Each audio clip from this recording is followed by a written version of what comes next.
Portions of this program are brought to you by Cure Point Cancer Treatment, 2406 Bellevue Road in Dublin. At Cure Point Cancer Treatment, we're bringing you state-of-the-art cancer treatment right here at home. Cure Point Cancer Treatment. Check us out on Facebook.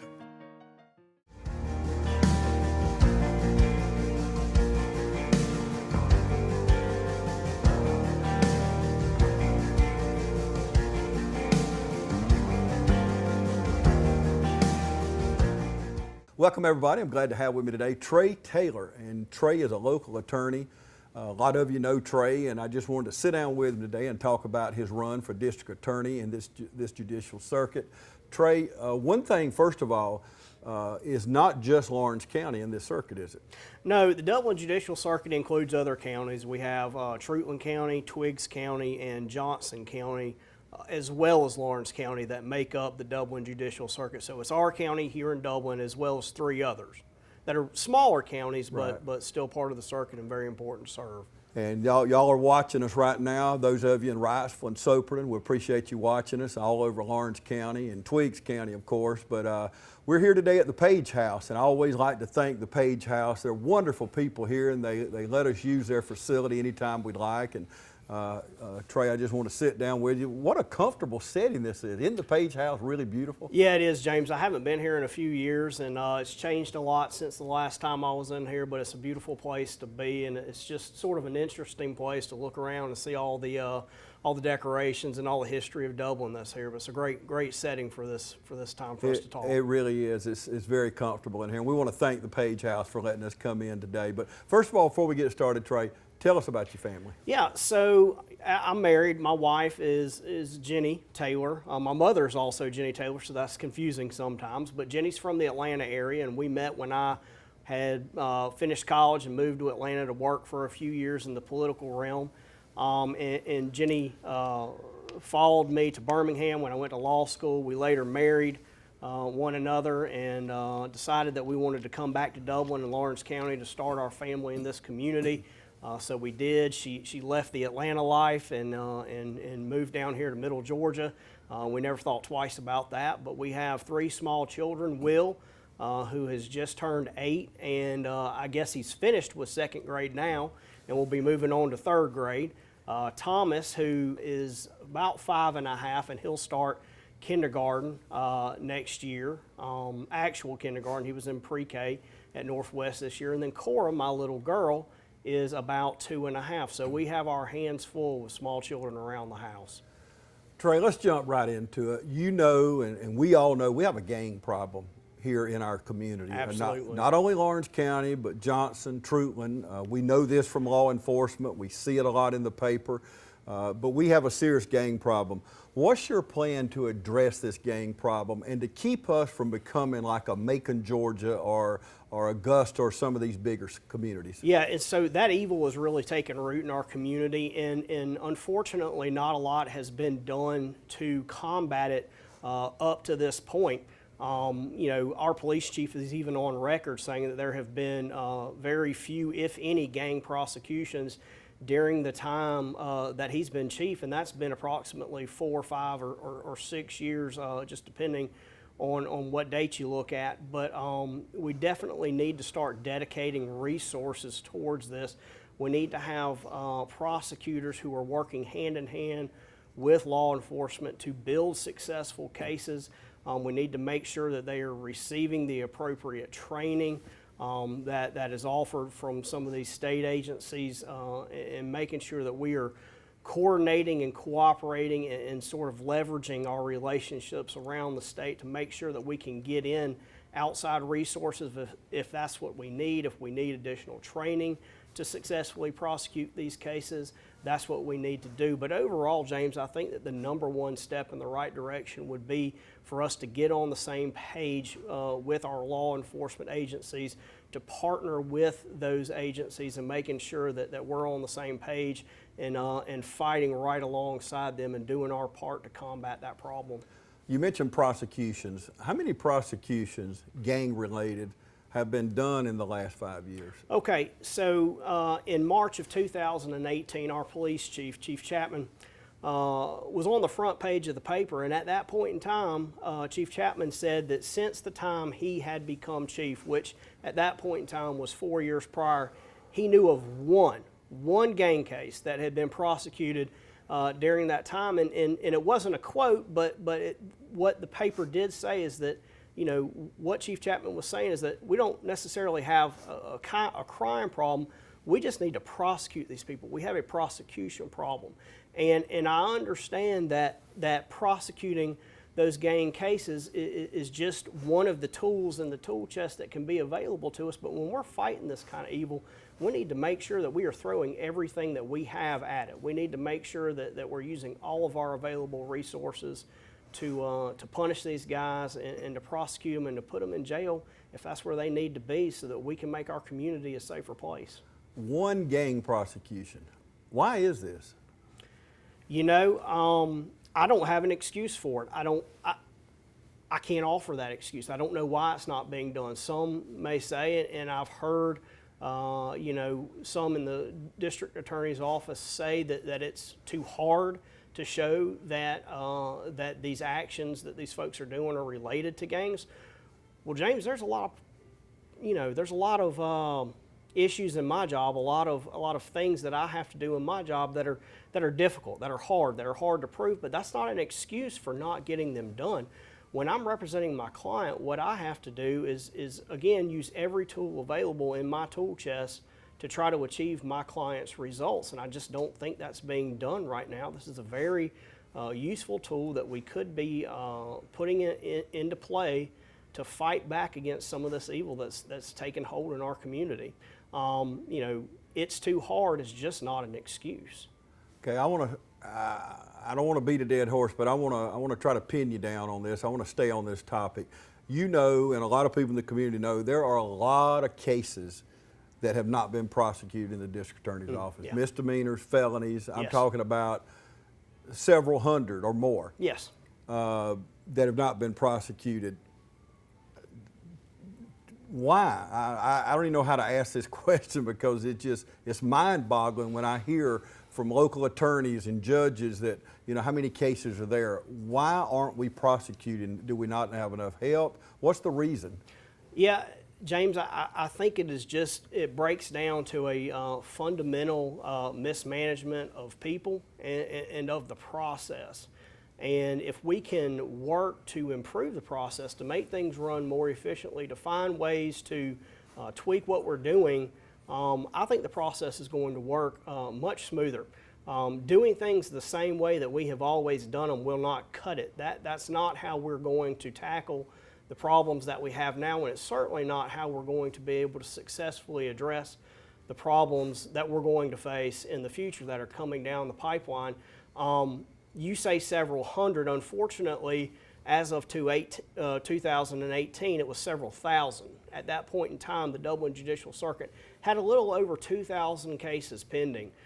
We've just this week, we've received some updated data from the Administrative Office of the Courts that says as of January 1, 2019, so just last year, the most recent data available, there are over 1,850 cases pending in the Dublin Judicial Circuit. So we're talking about 150 cases different from the year before. That's still a big number, James, and we can do better. That's not something my clients would expect out of me. It's not something they would accept as a reasonable result. That's not what I, as a legal professional, would consider to be a successful outcome for my client. We can do better. Part of the problem is that these cases, they get so old. And if you look at some of the trial calendars that are coming before the court right now, you're seeing cases on there that are 4, 5, 6 years old. That is not good for a case, just because of the logistics of finding witnesses and making sure that memories are fresh and remember what happened, you know, evidence not being able to be found, things like that. That's what causes a case to fall apart over time. And the problem is, this is not something that happened last week, James. This is something that's happened over years of mismanaging the process. And today we find ourselves 1,850 cases behind.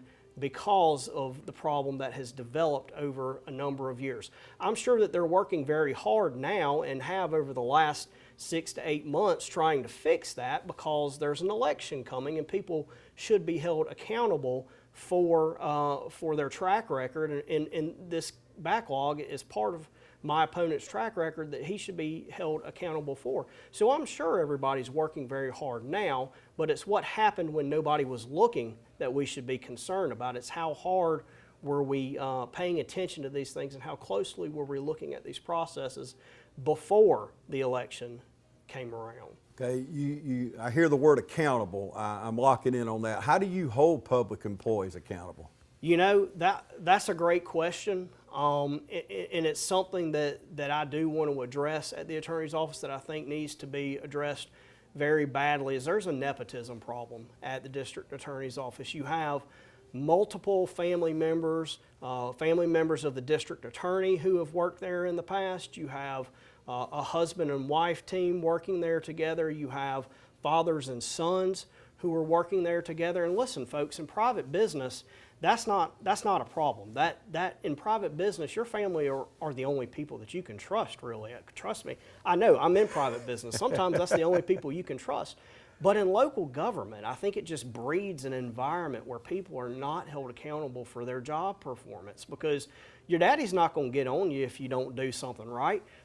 Your husband certainly ain't going to get after the wife if things don't get done right, or vice versa, depending on who's the supervisor in any given situation. But those types of relationships in the workplace, again, in small local government, I just think breed an environment where people are not being held accountable for their job performance. Another thing I want to do, James, that I think would be a vast improvement, and again, it harkens back to my private sector experience, is think about the first of the year. What do we do in private business in the first of the year? We set goals. We sit down and we plan out what we want to do, what we want to accomplish over the coming year. At the end of the year, what do? We have performance reviews. We sit down, we take a look at what we planned for during the year. What did we accomplish? Where did we fall short? We adjust, and we make a new set of plans. And so every year, what I think the District Attorney's Office ought to be doing is issuing a report at the first of the year which says this is what we hope to accomplish. And at the end of the year, we should issue a progress report or achievement. We should have a progress review of what did we get done? What did we say we were going to do versus what did we actually do? And I think that should be something that should be made available to the public. It should be made available to our county commissioners, because we are public servants. The District Attorney's Office, the employees that work there, the attorneys that work there, the staff, all of those people are receiving taxpayer dollars. They work for me and you folks, and they should be held accountable for their job performance just like you would be. Just like I hold myself accountable and hold my employees accountable, folks should be held accountable for their work product that they're turning out. Okay, let's take a break and we'll come back and continue our conversation with Trey Taylor. He is a candidate for District Attorney right here in this judicial circuit. Stay with us. We'll be back right after this. Hey, want a successful career? Start with an education that puts you front and center with hands-on experience. An education that will prepare you for opportunity in 2 years or less. An education that's fast and affordable. Most OFTC students graduate debt-free thanks to the Hope Career Grant, which offers free tuition in more than 63 programs. Think differently about college. Choose OFTC for an education that's fast, local, and debt-free.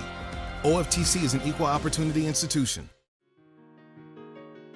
Don't haul your private documents somewhere else to be destroyed. We can shred your documents at your home or office. Just call Mitchell Tanner and his staff at Shred Cycle, 272-0595. Shred it and forget it. Shred Cycle of Dublin. Welcome back, everybody, and continue my conversation with Trey Taylor. He's a local attorney and candidate for District Attorney right here in Lawrence, Johnson, Twiggs, and Trutland County. And we've been talking a lot about the backlog of cases and accountability that's going on in the District Attorney's Office. We know you're a successful attorney. And I want to brag on you a little bit. You was one of the first nominations put in place when Governor Kemp come in office. You were put in a position there with him, and so you serve in statewide offices just like you do local offices. I know you have a successful attorney's office, but what other things do you do in our community, in our state?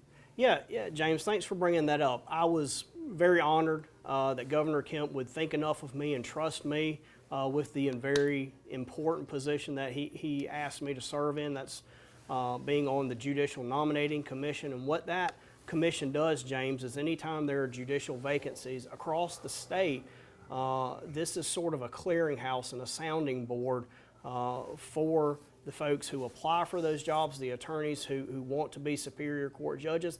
And what we try to do is whittle those obviously are very good candidates. All of them are usually very good candidates. So it's not an easy job because you're picking from among the best. You have to find the best of the best.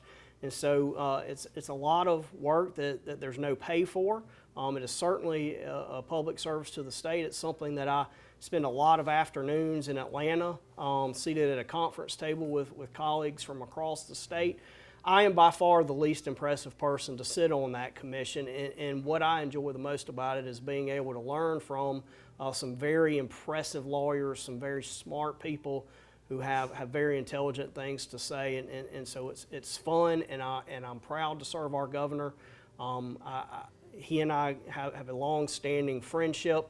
I worked for him when he was a state senator. I helped out on some of his campaign work when he was just first running for state senate back in the Athens area when I was there during college. So he knows my work ethic, he knows my character, and he knows my dedication to the work. So thank you for that, and I'm happy to continue serving the state. So things that I do here in the community, not only do I run my law practice, which that is certainly a full-time job. I'm dad, as we talked about a little bit before. That's a full-time job too, as you know. But I try to be involved in things in our community. I've been a long-standing member of the Rotary Club here in Dublin, which is one of our civic organizations. I've served on the board of directors for numerous years. I'm involved in the Chamber of Commerce, both here and in Johnson County. I serve on several local boards for nonprofits, that being Easter Seals, that you're very familiar with, James, here in Dublin, and the Lighthouse Adult Daycare Center, which is a ministry and a service to folks that suffer from dementia and Alzheimer's. That's something that's very dear to my heart, as my grandmother suffers from that horrible, horrible disease. But I try to help these folks, try to be a community player. I try to do just more than what I have to just to get by. I want to be a part of this community. I have been a part of this community, and I feel that folks see that in my character. They see that in the type of person I am and the things, my track record. I stand proudly beside my track record of giving back to this community and being involved in things, doing more than what I have to do just to get by, James. Well, you're being very modest there, because obviously with the TV station, I'm everywhere, and I see you all over the community. So you're giving us the short list there, and I understand your modesty, but you do a lot in the community, and those are very worthwhile organizations. Now, you've also been in politics way back. You've helped on many campaigns, I know that. So it's kind of been in your blood from being a child, hasn't you? Yeah, so my grandfather on my mother's side, Laurie Abbott, was a very distinguished attorney from the Savannah area who gave me sort of my first look and introduction into politics when I was probably 11 or 12. My grandfather served on the State Properties Commission under 4 different governors, and I remember going with him to Atlanta one day and going into the governor's ceremonial office. This was Governor Zell Miller at the time, and was allowed to sit in on that very high level meeting and just kind of watch it operate. And that's when I fell in love with the process, and I knew that that public service, and which is connected to politics, that public service was definitely a calling on my heart, and I knew that it's what I eventually wanted to do with my life, and all of my work has been work towards that. So starting there, I have been involved in the process on a number of different levels throughout the years. I've worked and helped not only as a staff member, but as a grassroots volunteer on several congressional campaigns. I've helped elect conservative members to Congress time and time again as the Dublin area has kind of been moved from one political jurisdiction to the other. We've gone from one district into another several different times, but always worked for conservative members, been successful in some of those races. I was proud to help Representative Hatchett on his first campaign right when I got out of law school, and was proud to be a part of that. And I've always worked to elect, politicians. I guess better words, public service, because deep down that's what it's all about. It's about public service, not politics. But most of my work up to this point has been helping others and promoting those types of ideals that I believe those people that I chose to work for exemplified. And so that's what I've sort of spent my career doing up to this point, is working for other people. But now I see an opportunity to serve our community. And so I'm sort of taking the things that I've learned along the way and applying them to my campaign, James. Okay, we've talked about gangs and crime. What do you see, putting those aside for just a second, what do you see as some problems that are facing us? Because you talk about all those cases in the DA's office not been prosecuted. We, the citizens that are watching today, are the victims of those crimes. So what else do you see in our near future that are problems out there, and what are we going to do about it? Yeah. Just to hit back on that for a minute, justice delayed is justice denied, folks. Our victims deserve better. If you've been a victim of a crime and you're waiting 4, 5, or 6 years for a resolution, we can do better, and you deserve better. And I want to provide a better service to you. Some of the things we're going to be facing in the future, James, I think, and the First Lady of Georgia, Ms. Marty Kemp, has made this a big initiative in the governor's administration, is human trafficking. And I say that human trafficking is going to have a direct effect on our community because of Interstate I-16. It runs almost directly through the middle of this county and therefore through the heart of the Dublin Judicial Circuit. If you think about it, Trutland, Lawrence, Twiggs, I-16 runs right through or touches all of those communities. And so the interstate's a great thing. It brings in a lot of economic activity. It brings tourism to our communities. People are stopping at our gas stations and coming off the interstate to eat in our downtown restaurants. That's great. But a lot of bad things happen out on the interstate too. And if we were sit down and had one of these interstate deputies that work the interstate sit here and tell us, I bet they could tell us some stories that we wouldn't believe about the evil things that happen out there on that road. And so human trafficking, I think, is something that we as a community need to be on the lookout for. It's something that we need to anticipate. I saw a leadership quote earlier this week that says being a good leader is not reacting to problems once they reach crisis mode, but it's having the vision to anticipate what's the next set of problems that we're going to be facing. That's the type of leader that I want to be, James, is anticipating the next set of problems that our community is going to be facing. So certainly human trafficking is going to directly affect our judicial circuit because of the interstate. Okay, you've mentioned Chief Chapman a few minutes ago. You referenced law enforcement a few times while we've been talking. Let me ask you, what is your relationship with law enforcement? I think I have a very good relationship with law enforcement. As a defense attorney and doing defense work in the past and working in the magistrate courts and in the superior courts, I've always treated those officers with respect. And although we were never on the same side of cases, I always tried to appreciate the position that they were put in. I've tried to treat them with dignity and respect and to really understand where they were coming from. And so I think I have a great relationship with law enforcement, and I hope that many of them will consider supporting me in this upcoming race because they have a unique perspective into what's going on. And so many folks don't have a day-to-day interaction with the criminal justice system, and so a lot of these problems that you and I are discussing here today, it sounds foreign to some people because they don't have to deal with it on a daily basis, but law enforcement does have to deal with it on a daily basis, and they know where the problems lie. And again, I hope a lot of them will consider, I hope all of them will consider supporting me in this upcoming election. That's one of the day one changes that I believe needs to be made in the district attorney's office is to repair that relationship with law enforcement agencies. If we can all get on the same page and start working together, things I think just by operation will get better. You know, we are on the same page and we should be working. Well, let me say this, we're on the same team. Right now we're not on the same page, but we are on the same team and we should be working towards a common goal together.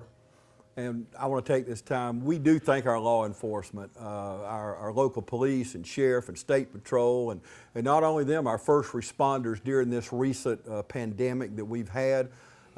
You have just shined throughout our community. And Trey, I half-heartedly cut up about this, but I'm serious. But I tell people if I got in a wreck in a neighboring county, I'd want to be pulled across the county line because of our EMTs. We have the best trained men and women, I'm talking about throughout the state or the Southeast. Yeah. And I know you know this, and I know this, and I just wanted to take you, we talked about this, but I just want to take this time to thank each one of you, and I know you do too, Trey. Yeah, our, you know, EMTs, law enforcement, firefighters, volunteer firefighters, thanks guys, y'all do a great job. You represent our county well. You make this a great place to live. We all feel safe because of what you do. You know, as far as EMTs and emergency personnel, I know that's a big, because of the size of our county, James, I know that's always been a big concern for our commissioners, and it's something that they've devoted resources to, and those guys are outstanding professionals, do a great job for our community, so thank you. Okay, you touched on a word that I want to lock in on for just a second. You mentioned accessibility in talking about law enforcement, but I want to talk about the voters that are watching us now. Will you be accessible other than just different festivities around town? I'm not talking about that, but will you be accessible to the person that you're looking in at that camera right now? Absolutely. James, I'm not going to be a parade politician. That's not the only time you're going to see me in this community. And the way I can assure you of that is if you look back again at my track record of what I've done in the past, it's a pretty good indicator of what type of person I am and what I intend to do in the future. I believe in partnering with community organizations to get things done, building coalitions, leveraging relationships for the betterment of our community. We can do a lot more if we do it together. And building those relationships, I believe it's just what I have focused on for the last 10 years. It's what I've done my entire life, is build those types of relationships that are going to be of a benefit to our community and ultimately make things run smoother and better. One thing that I definitely want to do is establish some office hours for the district attorney so that folks who come into the office can come sit down with me and talk with me, that being folks who are victims of crime, other attorneys. One of the biggest complaints I hear from other attorneys in our community and other communities as well, I've had a lot of attorneys from outside communities tell me that they can't get anybody on the phone at the district attorney's office. You call and the phone rings. You leave a message, you never get a call back. Folks, I'll call you back. I'll return your emails. Come see me. Let's sit down and talk. Let's work something out. Let's make sure that your rights as a victim, if you are a victim, are being represented. I want to be accessible. You know, one of the large things that people complain about my opponent is that they never see him except in an election year. I'm not going to be that kind of district attorney, James. That's not the kind of person I am, and it's not the type of leader that we need in that role. Okay, let's take another break. We'll be back right after this. Riverview Golf Course, located on the beautiful Oconee River, is open to the public 7 days a week from 7 till 7, and you can play all day for just $25. Riverview Golf Course opened in the spring of 1977 and has been enjoyed by thousands since. Come on out to Riverview Golf Course today off Highway 19 at Riverview Drive, just 2 miles off I-16, exit 54. Riverview Golf Course in Dublin, making memories every day. Gay Wood Company is a proud sponsor of Trinity Christian School. Congratulations to the Crusaders from Gay Wood Company in Dublin, Jeffersonville, Toonsboro, McRae, and Eastman. Call 478-933-5321. Welcome back, everybody. I'm continuing my conversation with Trey Taylor. He is running for district attorney in this judicial circuit. And we're talking about accessibility a little while ago before the commercial break, Trey. But I can only get to so many questions during this show, but what if somebody's sitting there saying, James, ask this question, please ask my question. Well, I don't really know what that question is, but that person that's watching now that's about to come through the television camera, how can they get in touch with you and ask you that question? Hey, reach out to me on the telephone. You can send me an email if you'd prefer that. Facebook's fine too. We're happy to use social media, and especially in these trying times that we're in with social distancing and all that stuff. We're all trying to learn a new way of doing things, at least for now. Hopefully it'll be temporary. But reach out to me in any of those ways. I'm happy to talk to you. And maybe one day soon we can sit down and talk face to face. Okay, before we go, is there anything that you'd like to say to the voters of Lawrence, Trutland, Johnson, and Twiggs that we've not discussed? Because we're almost to open the polls for early voting. You can already mail a ballot in. Yeah. So we want people to go to the polls and vote. But is there anything you want to say to the voters before we go? Yeah, absolutely. I want to be your district attorney. I want to get things done for you. I want to accomplish things. I'm not going to be the kind of leader that kicks things down the road for 4, 5, 6 years at a time. You deserve better. We can do better if we work with our law enforcement partners, if we partner with community organizations. We can have a better service to provide this community. I have the experience that's needed. I'm an outsider. I'm going to bring a different perspective to this job and to this role. Doing things the way that we have always done them is not what's going to accomplish, taking care of the problems that we have now, and it's certainly not the way that we need to be addressing the future problems. I have a vision for our future and what we need to be doing. Let's get some resources in place. Let's start thinking about what's next. It's time for some new leadership in the district attorney's office. I'm asking for your vote on the June 9th ballot. I'm going to be on the Republican ballot, and I'd appreciate your consideration. Trey, thank you so much. I know you're busy. You have a very successful law firm, and like I said earlier, you are everywhere. I mean, even during what's been going on lately, you're there not only during, with the civic organizations, but I see you at chamber functions and ribbon cuttings and business after hours, and I don't know how you get it all done. People ask me, say, James, how do you get it all done? So I know it's tough sometimes, but life is tough sometimes, and we do things, and you touched on it earlier. We do things sometimes that we might not really want to do, but you're ready to tackle those kind of things. And, Absolutely. And I don't know how you're ever going to knock all these cases down, but you've been able to outline a little bit of that. And I know, as you just said, if you're watching us now and you just been about to die for me to ask your question, you see the information right there on the screen. It's been there throughout the show. So you pick up the phone, call that number. You can Facebook the question, email the question, and I'll assure you that Trey will be back in touch with you. And don't forget about early voting. You mail in ballots. You can vote in so many ways. And our TV 35 debate is right around the corner. You'll want to make sure you watch that. It's coming up at the end of May. So you stay tuned for that. We'll be telling you more about that real soon. But thank you, Trey Taylor. And thank you so much for watching us today right here on TV 35.